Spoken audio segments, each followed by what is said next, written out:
মেধার পরিচয় এবং সমারোহ ঘটালে বক্তৃতায়, তারপর আমার সত্যি মনে হয় না যে আমি তার মধ্যে কিছু বাড়তি সংযোজনের দৃষ্টিতে রাখি। আমার মনে হয় না আমি শুধু ভাগ করে নিতে পারি। আমি দুটো এখানে বাক্য দেখতে পাচ্ছি, থিয়েটারের লোকশিক্ষা দুজনেই বলেছেন, অসামান্য বলেছেন দুজন, এবং বেঁচে থাকার অসম্ভব। আমি যেটা করতে পারি, আগামীতে দুটো নাটক বোধ হয় আছে আজকে বিমলদা, দুটো নাটক আছে, আপনারা সেগুলো দেখার জন্য আগ্রহী বুঝতে পারছি। আমি তাই খুবই স্বল্প কথায় শেষ করতে চাই।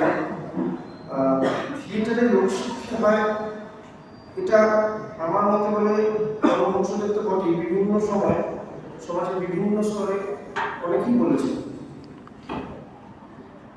গণবংশদের ওই সময়ের আশেপাশে আমরা যদি প্রশ্ন করি, জানতে পারবো শিশিরবাবু বলেছেন একটি জাতির পরিচয় থিয়েটার। উল্টো দিকে রাশিয়ায় বসে মস্কোতে স্টানিস্লাভস্কি বলেছেন, if theater cannot immobile make you a better person, you should flee from it.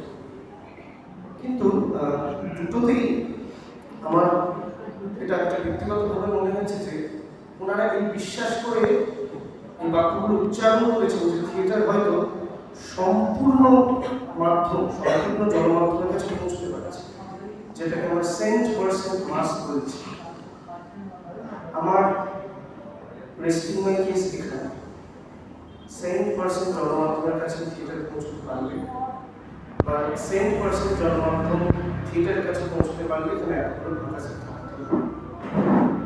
তার মানে কোথায় থিয়েটার আগের মতো লোকশিক্ষার বোধহয় দিতে পারছে।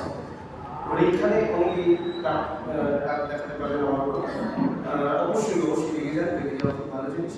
আমার সাথে বাইরে আলোচনা করতে পারেন, যেন গুরুত্ব না করছি। আমি যেটা বলতে চাইছি সেটা হচ্ছে যে